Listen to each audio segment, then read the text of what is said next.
Hi guys, welcome to this video. Now this video is a quick one, and this is just a refresher on how to find x and y intercepts. Now it works the exact same way as for linear, same way for quadratic, and it's no different for cubic functions as well. So the way we think about it is that if it wants to cut the x-axis, we let y equal 0. Because if we think about our graph, if we have a graph, our x is gonna be how far along it is, and if it's not going up at all, our y is 0, because y represents how high something is, how high a point is, and if it's still staying on the x-axis, it's not going anywhere, it's still 0. So that's why when we want to find an x-intercept, we let y equal 0. And it's inversely the same for y-intercepts. Like if you've got a y-intercept, it's not going to go left or right anywhere, so your x is 0. And it's just going to go up and down, so that's why your coordinate of y changes. Okay, so that's just a nice little point for you to just remember and recall for our basics here. Now, let's look at our function here. So I've got, for the cubic function y equals x take 1 to x take 3, x plus 2, determine the coordinates of the points where the graph cuts the x and y axes. Okay, so let's have a look. So we are going to let y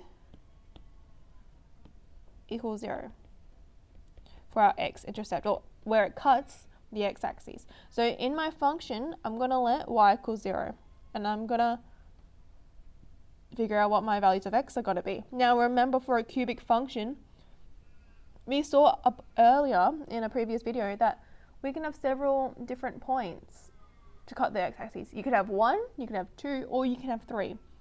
Okay, so do not be frazzled or confused if you can have more than one root. That's totally normal.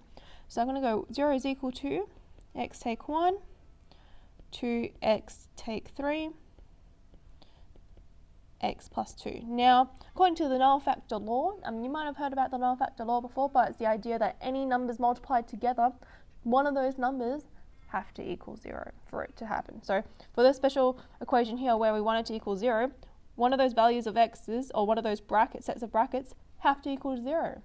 So what we're going to do, I'm going to split them up, find out what those possible values have to be. So x take 1 equals 0, x is equal to 1, 2x take 3 is equal to 0, or x can equal 3 over 2, or 1.5 if you'd like.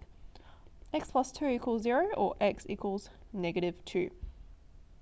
Now what does this mean? What is it actually trying to tell you?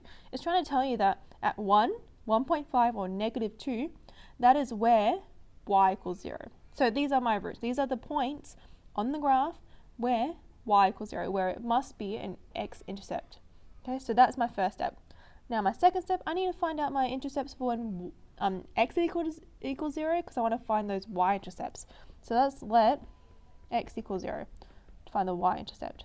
So y equals 0 take 1 to 0 take 3, x plus, sorry, not x, I want to put 0 in there, 0 plus 2.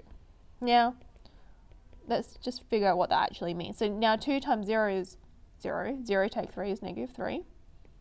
2. Negative 1 times negative 3 is a positive 3. Positive 3 times 2 is 6. So it's telling me that my y-intercept is at 0, 6.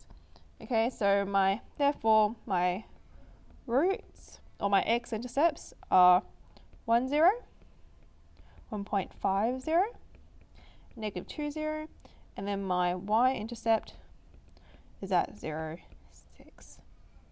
And that's it.